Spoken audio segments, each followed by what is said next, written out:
ঢাকা শহরে থাকলেও আলহামদুলিল্লাহ গ্রামের সব কাজই করতে পারি। যে কাজগুলো বাবার বাড়ি থেকেও কোনোদিন করি নাই, সেই কাজগুলোও করতে পারি। তো হ্যালো এভরিওয়ান, আসসালামু আলাইকুম। কেমন আছেন সবাই? আশা করি সবাই অনেক ভালো আছেন। চলে আসলাম প্রতিদিনের মতো নতুন আরেকটা ভিডিও নিয়ে। আশা করি ভিডিওটা দেখার আগে সবাই একটা লাইক দিয়ে দেখা শুরু করবেন।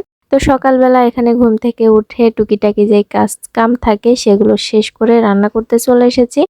আর সকালে রান্না এখানে আলু, বেগুন, ছোট মাছের একটা তরকারি রান্না করেছিলাম। রান্না শেষ করে খাওয়া দাওয়া করে চলে এসেছি ইউনিক একটা কাজ। ইউনিক বললাম তার কারণটা হচ্ছে এটা আমার জন্য একদমই নতুন, মানে আমি এই কাজটা কখনোই করি নাই, বাবার বাড়িতেও করি নাই। তারপরেও কিন্তু আলহামদুলিল্লাহ দেখেন আমার কিন্তু এটা পারছি আর কি। আমার একটুও কষ্ট হচ্ছে না, মাশাআল্লাহ অনেক সুন্দরও হচ্ছে দেখতে। এটাকে আমাদের গ্রামের ভাষায় মেঝে লেপা বলে। এটাই করছিলাম। আর আমি সব কাজই করার চেষ্টা করি, যেটা পারি না সেটাও চেষ্টা করি। আর এই কাজগুলো করতে আমার কাছে বেশ ভালোই লাগে। আসলে আমার মনে হয় যে ইচ্ছা শক্তি আর চেষ্টা থাকলে মানুষ সবকিছুই করতে পারে। তো রান্না বাড়া শেষ করে নিয়েছিলাম সকালে, দুপুরে আবার একটু রান্না করছিলাম। এখানে গরুর মাংস বসিয়ে দিয়েছি। আর আজকে হচ্ছে অনেক ব্যস্ততার ভেতরে দিনটা যাচ্ছে, যার কারণে আমি কোনো বাটা মশলা দিই নাই, শুধু আদা বাটা দিয়েছি। আর বাকি সবকিছু আমি একবারে গোটা রসুন, পেঁয়াজ সবকিছু গোটা দিয়েছি। এগুলো এমনিতেই সেদ্ধ হয়ে যাবে। তো একটু আলু দিয়ে দিলাম মাংসের ভেতরে। গরুর মাংসের ভেতরে আর মুরগির মাংসের ভেতরে আমি খুব কমই আলু দিই। তো আজকে মনে হলো কয়েকটা আলু দিয়ে দিই, তো আলু দিয়ে দিলাম। আলু দিয়ে কিন্তু মাংসটা অনেক ভালো হয়েছিল খেতে। তো এই যে কষিয়ে নিয়ে ঝোলের জন্য পানি দিয়ে দিলাম, পানিটা একটু বেশি করেই দিয়েছি। দিয়ে সেদ্ধ করে নিব। নিয়ে রান্না বাড়া শেষ, খাওয়া দাওয়া শেষ।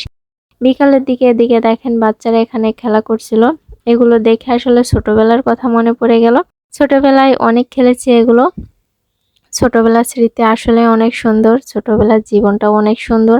কোনো চিন্তা টেনশন কোনো কিছুই নাই, সুন্দরভাবে দিনগুলো কেটে যায়। তো এদেরকে দেখে আমার ছোটবেলার কথা ভীষণ মনে পড়ছিল, অনেক মিস করছিলাম ছোটবেলার জীবনটা। বড় হওয়ার সাথে সাথে দুঃখ কষ্ট সবকিছুই কিন্তু বেড়ে যায়, কিন্তু ছোটবেলায় এই টেনশনগুলো একদমই থাকে না।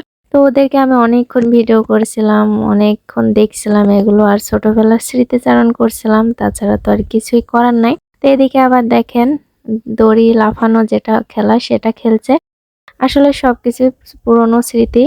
বাচ্চাদের দেখে আমাদের এখন স্মৃতিচারণ করতে হবে, তাছাড়া কিছুই নাই। তো আমি জানি আপনাদেরও এটা দেখে মনে পড়ে যাচ্ছে ছোটবেলার অনেক স্মৃতি। তো যাই হোক, এই হচ্ছে আজকের আমার ছোট্ট ভিডিও। আপনাদের কাছে কেমন লাগলো সবাই একটু কমেন্ট করে জানিয়ে দিবেন। ভালো লাগলে লাইক কমেন্ট শেয়ার করে পেজটাকে ফলো করে দিবেন।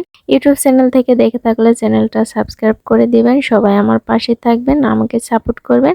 আর ছোটবেলার কথা কার কার মনে পড়ে যাচ্ছে সেটা কিন্তু আমাকে কমেন্ট করে অবশ্যই জানিয়ে দিবেন। সবাই ভালো থাকবেন। আল্লাহ হাফেজ।